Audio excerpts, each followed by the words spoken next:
Pierre, le soleil se fait peut-être un peu discret cet après-midi. Cela dit, quand on a droit à une journée comme celle d'hier, on ressent une envie irrésistible de sortir, d'en profiter. Mais il faut faire attention, on n'est pas encore dans les grandes chaleurs, mais les rayons UV sont déjà bien présents. Et aujourd'hui, on parle de la protection solaire et pourquoi. C'est un geste qui est important et qui n'est pas réservé seulement à l'été. Ben oui, mais tu le sais, Jean-Philippe, hein, on le dit en avril, ne te découvre pas d'un fil, mais surtout, n'oublie pas que les rayons UV sont arrivés, donc il faut que tu te protèges. Donc, il faut se protéger. Donc, oui, on va parler de protection solaire aujourd'hui, mais juste avant, j'aurais envie de vous demander, est-ce que vous savez c'est quoi la gang des rayons UV? À part de me dire UVA, UVB, là. Ça se retrouve sur un pot de crème.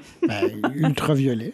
Oui, OK, on a un mot. Moi, je suis le journaliste, donc c'est vraiment, j'interprète pas. OK. Oui, de là à dire, donner plus de détails, mis à part qu'il faut protéger sa peau, je ne saurais dire. C'est bon. Toujours ça comme les rayons du soleil, moi. Ben oui. Donc, les UVA, donc c'est celles qui se retrouvent, c'est les rayons ultraviolets, comme tu as dit, Éric, qui se retrouvent 95 % en majorité.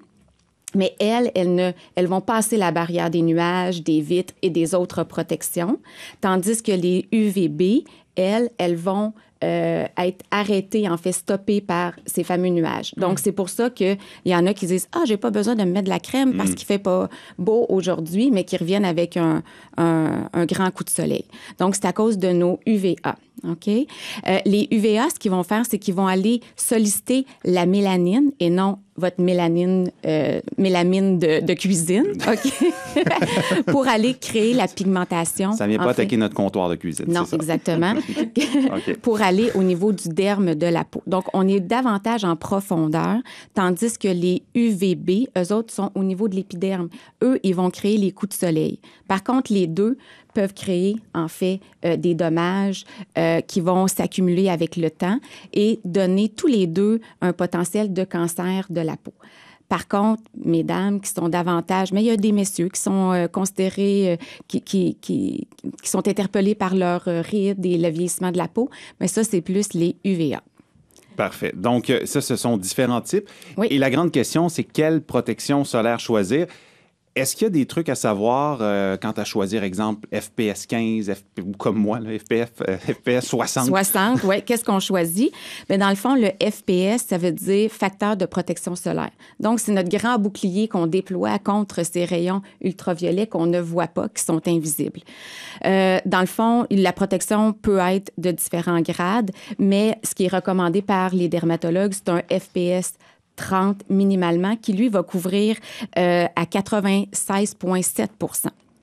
OK? Puis la différence entre le 30, 50 et 60, bien, ça se joue dans des petits pourcentages. Donc, 50, FPS 50, c'est 98 % et FPS 60, 98,3 %. Donc, si on a à choisir, des fois, ça peut être une question de coût aussi. Ouais. Bien, ça ne vaut pas nécessairement la peine d'investir.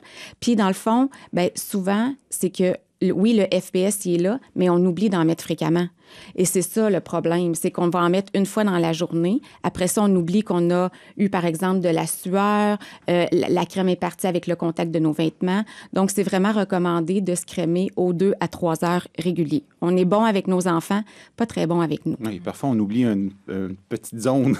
Et c'est souvent cette zone-là qui fait mal. Bien, c'est ça. Puis cette zone-là, elle est importante. Je suis contente que tu la relèves parce qu'on oublie, on se crème le dos, hein? Ça, c'est le classique dans les annonces, les bras, les jambes, tout ça, mais on oublie le nez, les joues, le front, les oreilles et les pieds. Et ce sont des zones que nous, rapidement, en bureau, on va voir des lésions qui vont apparaître sur le nez, en arrière des oreilles, sur les oreilles.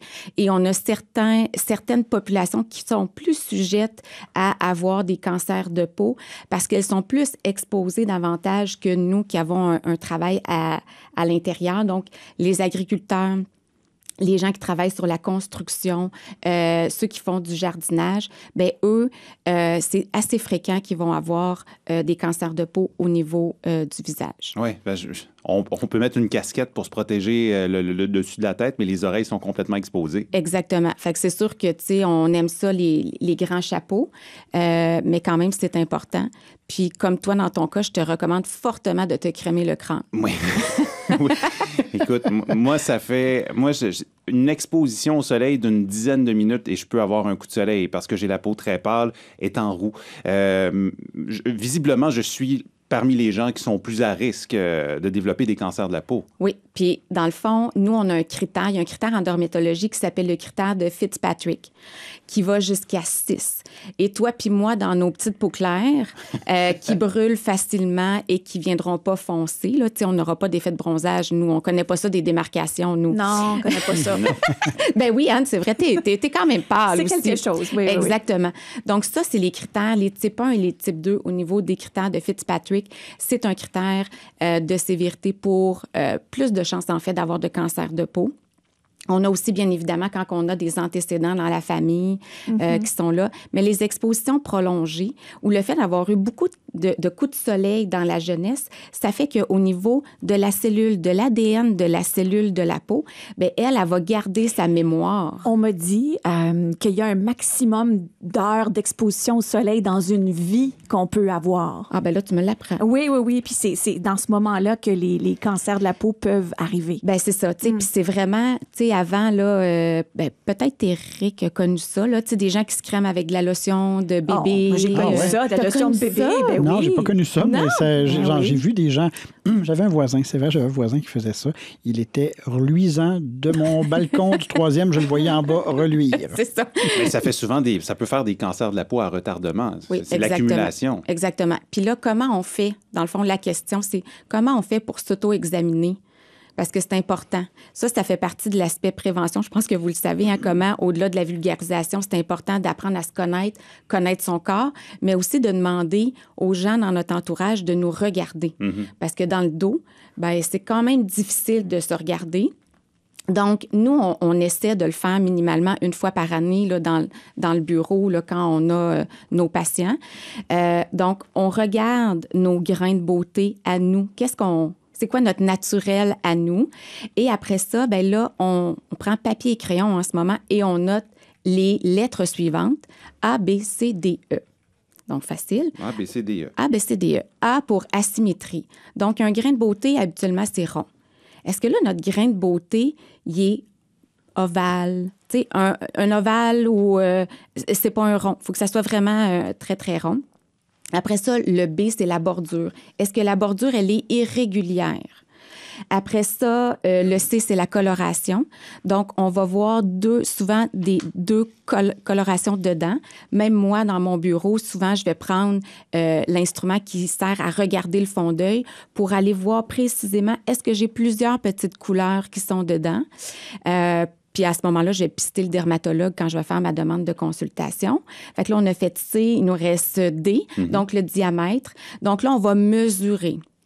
Fait que là, il ne faut pas s'en faire une obsession à la maison, là, mais nous, soyez pas surpris qu'on sorte notre tape à mesurer puis qu'on mesure la lésion que vous avez parce que en haut de 6 mm, bien là, on commence à être un petit peu, bien pas inquiet, mais on commence à se poser des questions. Ça lève un drapeau, là. Exactement. Et le E, bien, c'est l'évolution dans le temps. Donc, est-ce que ça l'a changé? Est-ce qu'il y a eu des particularités? Fait que jamais...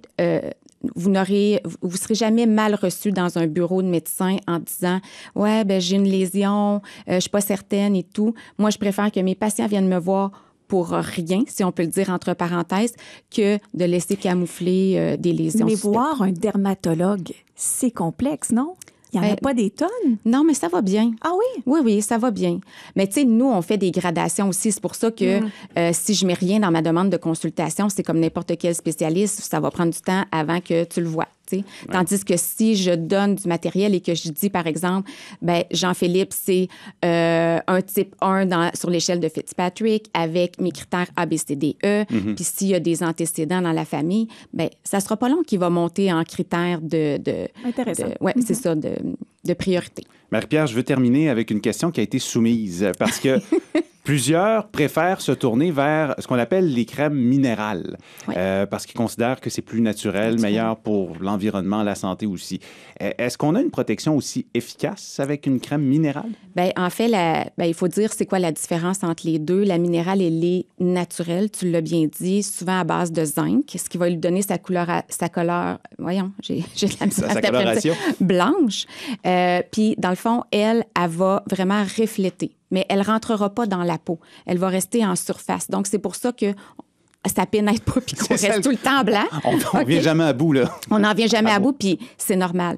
Mais par contre, si vous n'avez pas de protection FPS à l'intérieur, ça ne sert à rien. OK? Ça prend le FPS. Par contre, effectivement, on va le considérer, ce type de crème-là, pour les bébés, par exemple, les femmes enceintes, les gens qui font de l'acné, parce que, tu sais, ils ont des peaux sensibles, tu sais, avec le sébum et tout ça. Fait que oui, c'est un excellent choix, mais s'assurer qu'il y a du FPS à l'intérieur et 30 en montant. 30 en montant, c'est noté. Et préparer un chapeau pour l'été. Ça aussi, je l'ai noté, Marie-Pierre. Merci beaucoup. Merci. On se retrouve dans 2 semaines. Oui. Marie-Pierre Pagé, infirmière praticienne spécialisée en soins de première ligne.